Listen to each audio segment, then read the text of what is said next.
continuación damos paso a nuestro siguiente expositor, el abogado Carlos Antonio Romano, con el tema Derechos Humanos, Perspectiva de Familia. Abogado, graduado en la Facultad de Derecho y Ciencias Sociales de la Universidad de Buenos Aires, experto internacional en derechos de niños y niñas y adolescentes, doctorado en Ciencias Jurídicas con especialidad en Derechos Humanos de la Facultad de Derecho, Ciencias Políticas y Sociales de la Universidad de Morón, Buenos Aires, Argentina. Maestría en Derechos Humanos y Derecho Internacional Humanitario desde la perspectiva del Sistema Interamericano de Derechos Humanos en la Red Latinoamericana de Estudio e Investigación de Derechos Humanos. Le damos la bienvenida. Buenas tardes. ¿Qué tal? Buenas tardes. Agradecido de estar con ustedes y bueno, cuando quieran, arranco. Muchísimas gracias. Le hacemos recuerdo que tiene un tiempo de exposición de 20 minutos y también hacerle recuerdo a las personas que nos estarían viendo que pueden realizar sus preguntas a través del chat en vivo. Muchas gracias y buenas tardes. Bueno, mi placer.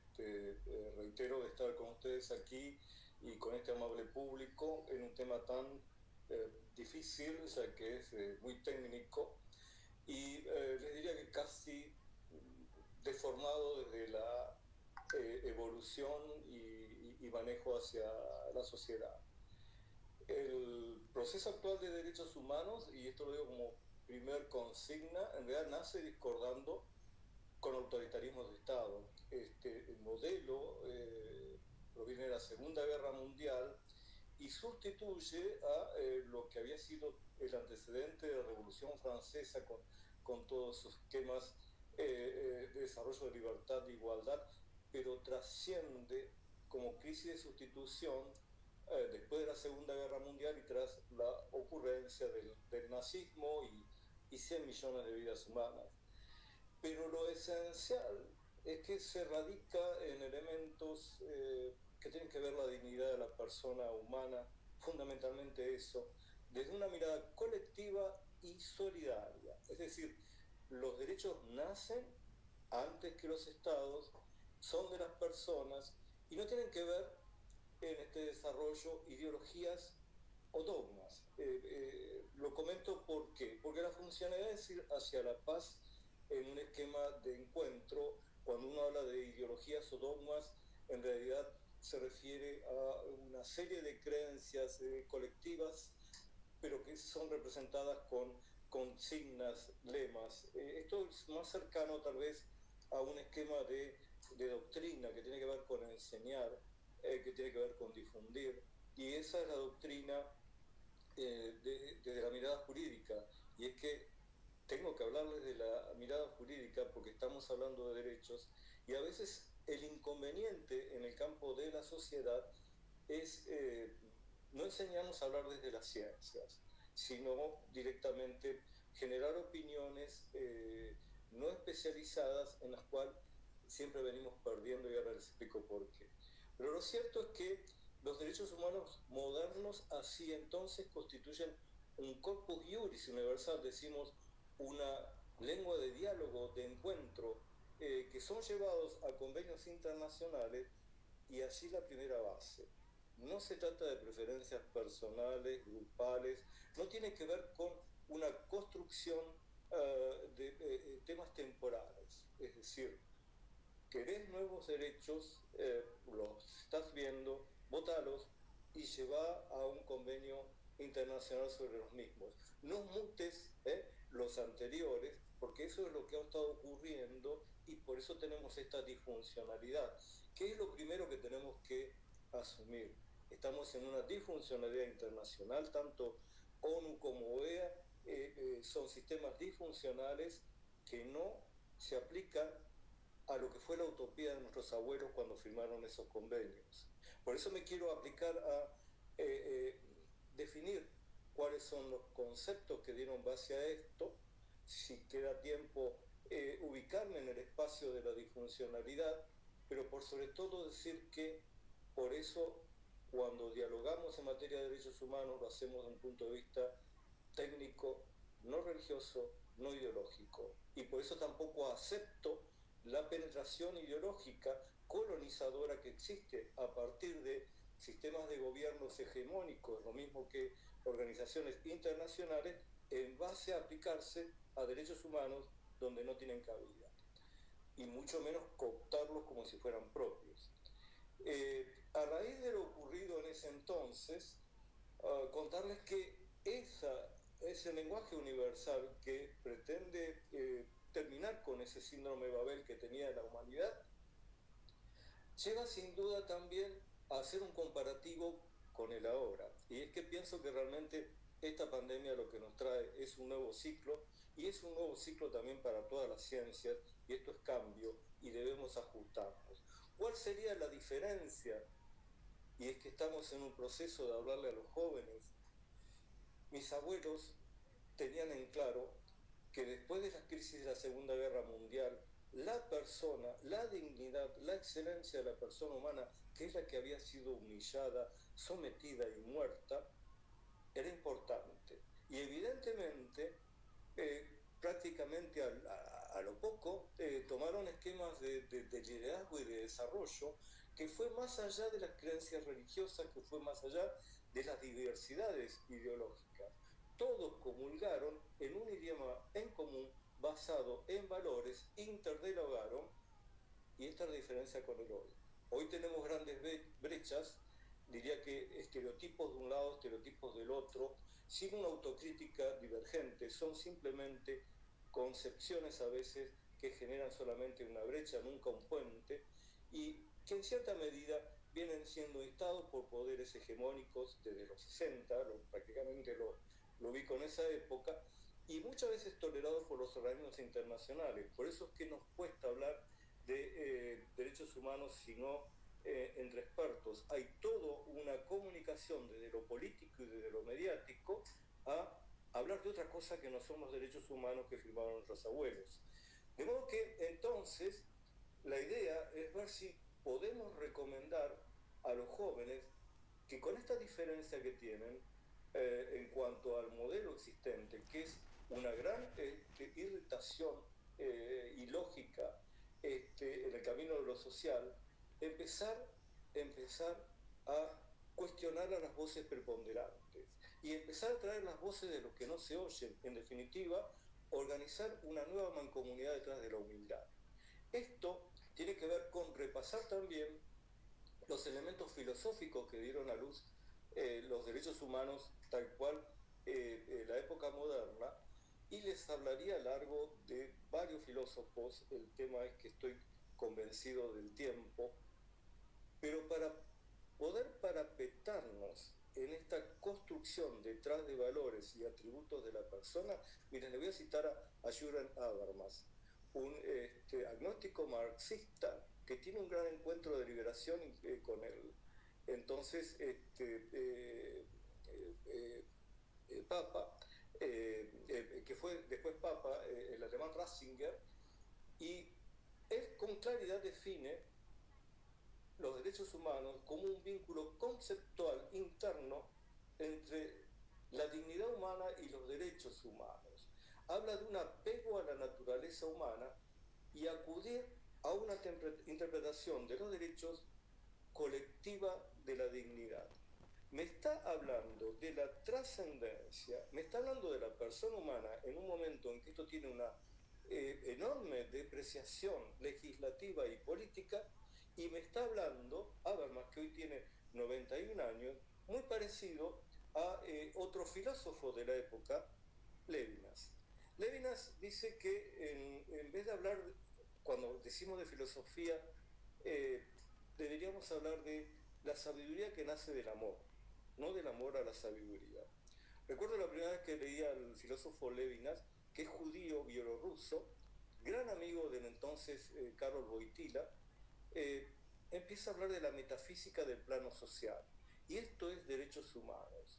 La dignidad de la persona humana trascendida al plano social en una comunicación de encuentro de divergentes, pero que sin duda no pueden lograr los valores base. La propia Hannah Arendt, también de la época, dice que los derechos humanos tienen que ver con el hecho de nacer, tienen que ver con esa circunstancia rica antes de la ciudadanía. No es el cartón que te da un Estado lo que tiene que ver con tus derechos, es tu dignidad trascendente de persona. A partir de allí hablarles de Bobbio, de la construcción, de cómo se van entramando, pero quiero ser rápido. La Carta de las Naciones Unidas en 1945, que es desde donde se modela esto, habla de la dignidad y el valor de la persona humana y de la igualdad de derechos entre el hombre y la mujer. Vean que la equiparación de sexos está declarada como un paradigma junto a lo que implica esta declaración de buscar derechos por la paz y la seguridad internacional. No quedaba otra. Se hablaba de libertad, de justicia, de paz, y se compenetró en cada continente.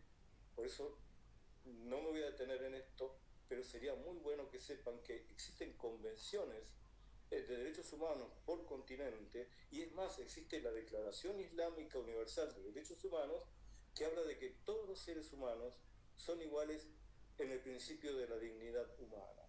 Como también citarles la Carta Africana de los Derechos Humanos de los Pueblos, que habla de un principio más colectivo en la visión de los derechos, menos individualista, con menor etnocentrismo europeo, como decimos, más parecido a nuestro continentalismo, y también, bueno, hablaría de la ASEAN y un montón de cosas, definiría cuáles son los derechos, que ya vamos por la quinta generación, los principios de estudio, las voces a favor, pero quiero plantearme esta consigna.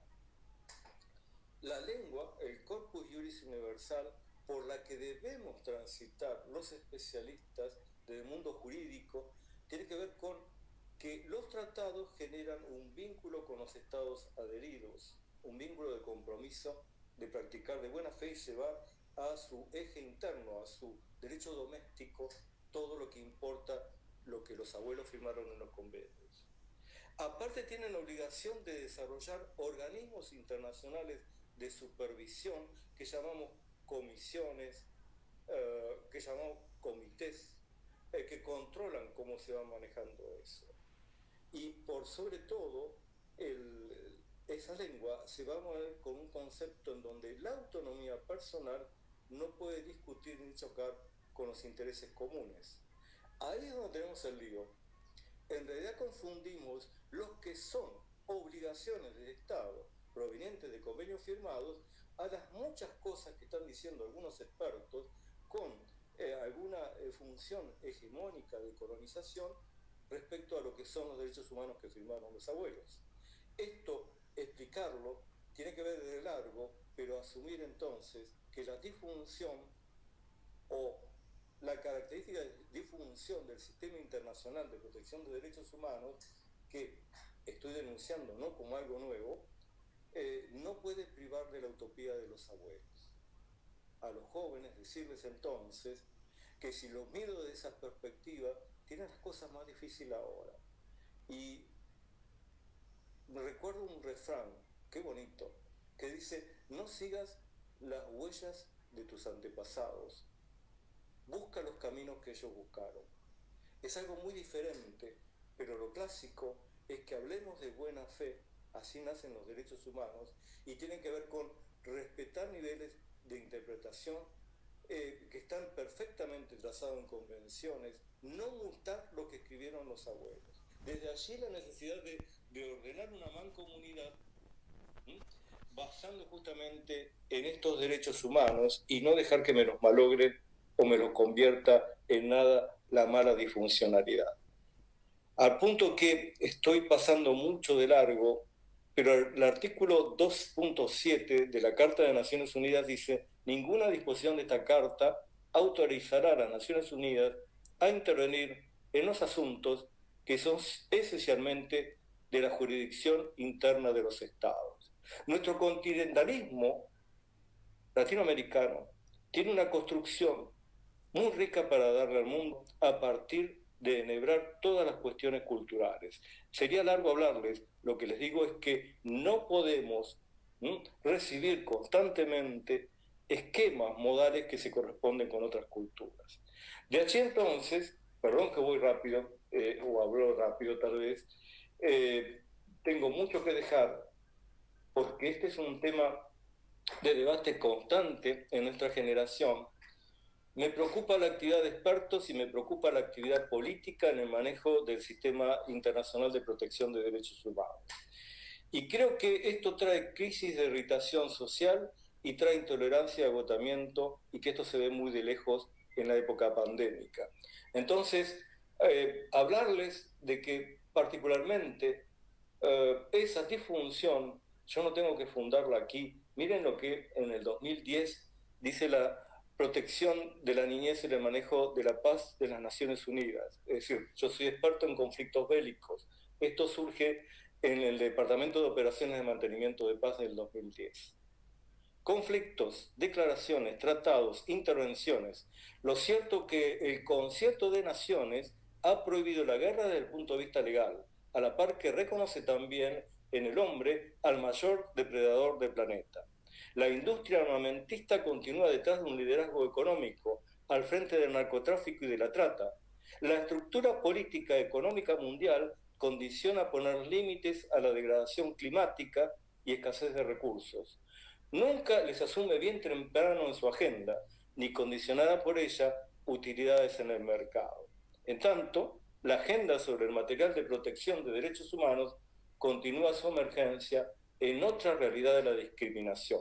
Lo está diciendo en Naciones Unidas, lo mismo que tendrán que leer las últimas declaraciones de Antonio Guterres, que la tengo aquí perfectamente delineada, del secretario general de Naciones Unidas. Estos términos me llevan a resignificar lo que son las perspectivas y lo que son modelos. Cuando hablamos de derechos humanos hablamos de distintas generaciones. Para que tengan una idea, la cuarta generación solamente habla de desarrollo social, defensa del hábitat y derecho a la paz. A veces me planto en la universidad y mis alumnos nunca habían escuchado de que tienen un derecho a la paz. Desde el 2005 las cumbres de control ambiental no tienen ninguna efectividad de resultado.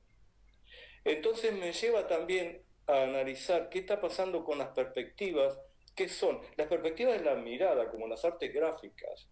Es decir, trato de superar el nivel tridimensional y le intento mandar al otro también mi propia perspectiva y recibirla de él.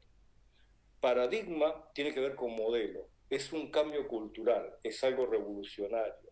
Creo que estamos frente a un nuevo paradigma, así como que creo que este paradigma, que nació después de la Segunda Guerra Mundial, y podría hablar largo de eso, estaba vinculado con desarrollar la paz y todos los ejes del desarme.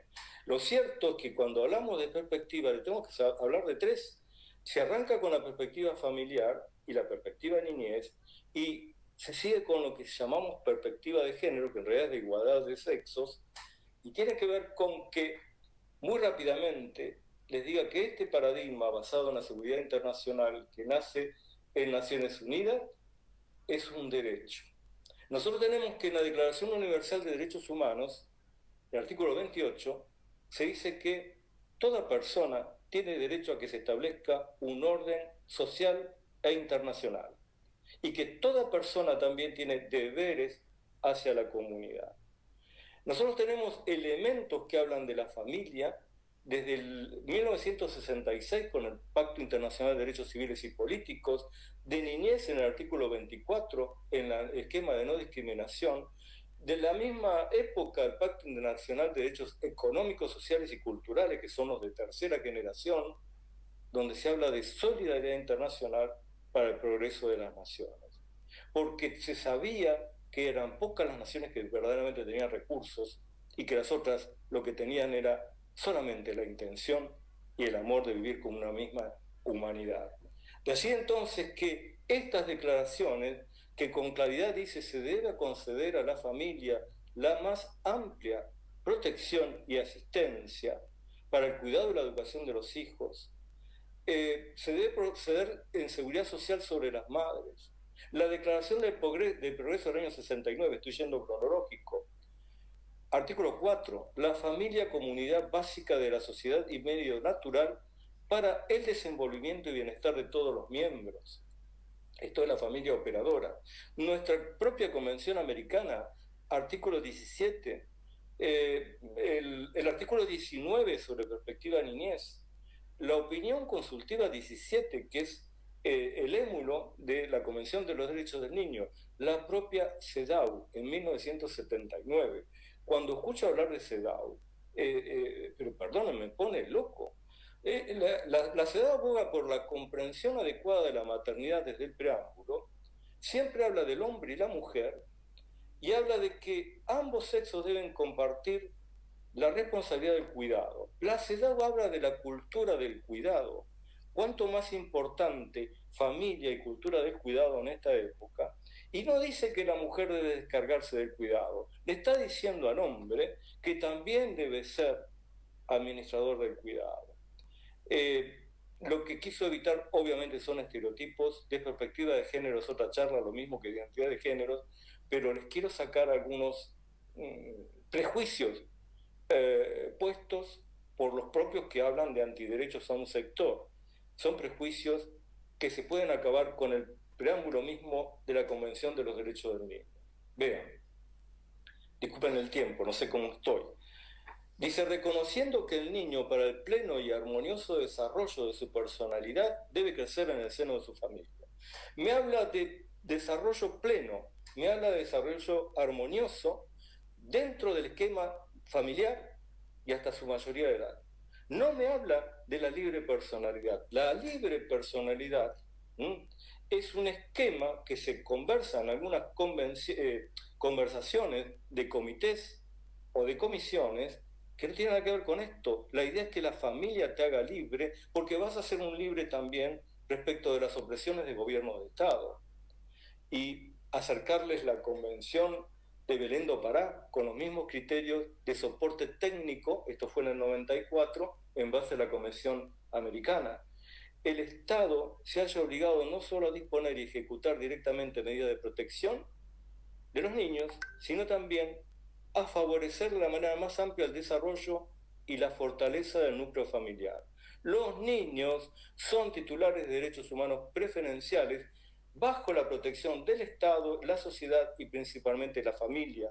Lo dice una resolución de corte, es decir, una opinión consultiva de corte interamericana, lo está diciendo en el año 2002, y constantemente se habla del Estado, la sociedad y la familia. Estado y sociedad para proteger a la familia, no una familia o una persona para servir a los estados. Y es ahí donde tenemos el problemita que hay que cambiar, porque justamente en esta alternativa debemos clarificarle al mundo sobre la familia como perspectiva de comunidad y amor. Es decir, están cuestionando los esquemas familiares cual si hablábamos de modelos, de paradigmas. Por sobre todo, la familia es una perspectiva de comunidad de amor, y esto está muy claro en estos tiempos de COVID, donde mientras los gobiernos intentan fortalecer su poder, casi redeliberan el autoritarismo sobre lo que los derechos humanos justamente fuimos, mientras las empresas se siguen ocupando de sus réditos, están pensando a ver qué vuelta le dan a la rosca tras la pospandemia, aunque esto implique perjudicar el ambiente, en tanto la familia va calladamente construyendo servicio de amor, bajo ese vínculo que muy bien dijo Ovillo Bueno, es decir, una razón de amor, de respeto y de sinceridad. Esta función histórica tiene que ver entonces con las preguntas con las que ya me despido. ¿Pueden trabajarse los derechos humanos sin perspectiva familiar? ¿Puede trabajarse sin perspectiva de igualdad de derechos entre el hombre y la mujer? ¿Puede un paradigma como el de derechos humanos, sostenido en la dignidad de la persona o de la niñez, ocurrido en la escucha de toda niña o niño, cumplimentarse sin ambas perspectivas? Los derechos humanos son indivisibles, ningún derecho va contra otro, ni ninguna perspectiva va contra otra. El que hace eso es un mediocre. El punto es entonces sostener la humanidad. ¿Cómo podría ser si tanto el varón como la mujer no concilian una cultura del cuidado y tienen a la familia como operadora social? Los gobiernos, lejos de cualquier imposición ideológica o presunción religiosa, si lo quieren, deben devolver políticas públicas sociales a proyecciones de emprendimiento familiar. Se lo deben dinamizar una libertad responsable y solidaria, porque cuando ya vimos, no sirven ni los autoritarismos de Estado, ni la autonomía individual exacerbada, no fue suficiente. Tenemos que empezar a hablar de una autonomía del grupo familiar y de los derechos de la comunidad por sobre los estados. Este punto tiene que ver entonces con una frase de mi último libro, en donde digo, ¿me preguntas por los derechos humanos? Se requirió la guerra más cruel de la historia y 100 millones de muertes para que la humanidad percibiera la importancia de la dignidad de toda persona humana. Un camino para que los valores éticos sirvieran como idioma común y fueran capaces alguna vez de arreglar una convivencia en paz, alzando la personalidad jurídica de todo ser. Ahora resulta que la realidad es el fruto cartesiano de aristócratas que piensan, recuerdan a Descartes, pienso, luego existo, y se ha logrado que la única no verdad y no realidad fueran instaladas mediante un discurso jurídico que ya no entienden los pueblos, que silenciará y encerrará a nuestra niñez, que transformará en ruido la música, vaciará de contenidos muchos derechos humanos y oficiará para deshumanizar la humanidad. De modo que, bueno, termino aquí mi larga disertación y quedo a la espera del seguimiento. Muchísimas gracias. A continuación vamos a dar paso a las preguntas que han sido recolectadas del chat en vivo. En el proceso para hablarle a los jóvenes, ¿cuáles serían las pautas que no pueden faltar? La juventud está siempre ligada a un evento progresista, revolucionario. Históricamente y sociológicamente se define como esquemas del entusiasmo que traen las izquierdas. Y nosotros, la verdad que venimos manejando un mundo donde no sé dónde está la izquierda, no sé dónde está la derecha, y si me permito, porque estoy dentro de un congreso católico, una de las pocas veces que voy a hablar desde el punto de vista religioso, creo que nada en la construcción histórica de la humanidad puede estar a la izquierda del abandono en la divina providencia, Mateo 5.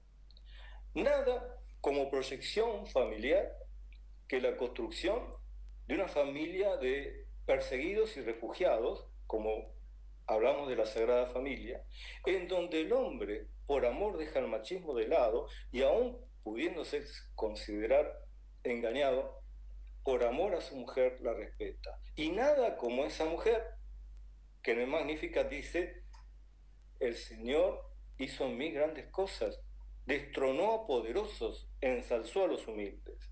Si alguien quiere ponerse a la izquierda, más a izquierda que eso, algún joven que lo pretenda, que me lo explique. Ahora, el desarrollo de esa construcción social tiene mucho que ver con no perder el entusiasmo. Yo creo que hoy día perder la sal es lo fundamental, es para lo que se viene trabajando, para que esta juventud deje de ser la luz del mundo, porque estamos frente a un cambio de época. Y esa naturaleza de construcción creo que va a dejar a muchos poderosos y a muchos imperios hegemónicos muy de lado. Esto ya empezó. El tema es cómo un joven hoy día se adapta bajo esa perspectiva, con una mirada constante desde la TV, desde claustros universitarios, por qué no decirlo también, lo puedo hacer porque pertenezco a ellos, en donde parecería que lo único esencial son los derechos de primera generación, la autonomía de tu voluntad y que hagas con el sexo lo que se te antoje, y se olvidan que hay gente que se está muriendo de hambre, que el 15% de la población mundial son personas con discapacidad y un 80% de adultos mayores en este momento no tiene para comer. Entonces, le diría eso a la juventud. Bueno, ahora la siguiente pregunta sería, muchos jóvenes de escasos recursos van a trabajar para ayudar a sus familias. ¿Eso va en contra de los derechos y dignidad? ¿Qué podemos hacer como sociedad para ayudarlos? La función del trabajo, que fue prohibida hasta los 18 años por una construcción de la Convención de los Derechos del Niño, en los márgenes de edad, en realidad deben ser adaptadas a las culturas. Todos los derechos fueron adaptados a las culturas. Lo que pasa es que estamos muy acostumbrados que nos venga a hablar alguien de tez blanca, académica, así como yo, con respecto a los diálogos que existen en Europa. El tema laboral es diferente desde la perspectiva continental e incluso desde la visión de fe que tenemos nosotros. Es decir, a ver, yo cuando hablo con otros expertos y discutimos estas cosas, nos damos la licencia desde hablar de quiénes somos y sabemos que el otro no lo va a tomar a mal, porque estamos hablando para el encuentro. Y siempre lo explico, dejamos de ver el trabajo desde la filosofía cristiana. No se olviden que mediante el trabajo nosotros co-creamos, terminamos la relación de la creación que hizo Dios. De modo que para nosotros es importante, es más que un derecho para ganarte un mango, tiene que ver con tu propia realización. Es decir, la pregunta es cómo un joven tiene acceso a un trabajo digno, y esto en la Constitución del 49, que en el país aún sobrevive porque no se puede derogar por decreto algo, ya estaba perfectamente planteado de vías de trabajo y de construcción familiar del trabajo, en un modelo familiar que es macrofamiliar, lo más parecido ahora y lo más parecido al continente. De modo que cuando hablemos de esto, yo lo que respondo es, debemos cuidar a los jóvenes y a cualquier persona humana de que no tengan un trabajo indigno de sometimiento y de opresión. Y a veces el odio que nos están generando es de explotación y es de indignidad. Perfecto. Ahora la última pregunta, la cual sería, ¿qué opinión le merece desde el punto de vista de los derechos humanos con el tercer orden mundial? ¿Afectaría? ¿A qué se refieren? Tendría que preguntar con tercer orden mundial, porque ahí yo tengo, y lo digo en mis libros, muchas diferencias. Es decir, yo no creo en la nueva normalidad. Es decir, porque a lo que llaman la nueva normalidad es una reconstrucción de los ladrillitos de la normalidad que venimos viviendo. Y en mis libros y en mis conferencias siempre hablo del desorden mundial. Entonces, si me hablan de una reorganización de la mancomunidad, me gusta más. Yo soy aquellos que filosóficamente habla de la comunidad organizada, no habla de orden. Creo que son muy apegados todavía a los derechos humanos de mis abuelos. De modo que, si a lo que se refiere, cómo va a ser el nuevo sistema mundial, bueno, siéntense, creo que se terminaron todos los poderes hegemónicos. Y nosotros también tenemos una ubicación de encontrarnos, así como se terminaron los poderes hegemónicos en la Segunda Guerra Mundial, ahora es mayor. Y tenemos que explicarle esto a los jóvenes, y no creo que sea tan malo vivir sin poderes hegemónicos. Creo que puede ser una posición de encuentro y de reorganización comunitaria real. Muchas gracias. A continuación haremos la entrega virtual del certificado de exposición. Agradecemos su participación en este tercer Congreso Internacional de la Familia. Muchas gracias. ¿Algunas palabras que quiera compartir con todos nosotros? Sí, ahora sí. Yo siempre cuando ingreso soy un poco seco, Grinch, dice mi hija. No, despedirme, Tarija tiene una calidez, la he visto en las fotos y la he visto reflejado desde el primer día en ustedes los organizadores, felicitarlos por el buen manejo de este trámite y quedar a disposición humildemente como el hijo de un país hermano. Gracias. Muchas gracias por parte de la UCB Tarija y de mi persona. Agradecemos su participación en el tercer Congreso Internacional de la Familia y esperamos tenerlo en una próxima oportunidad. A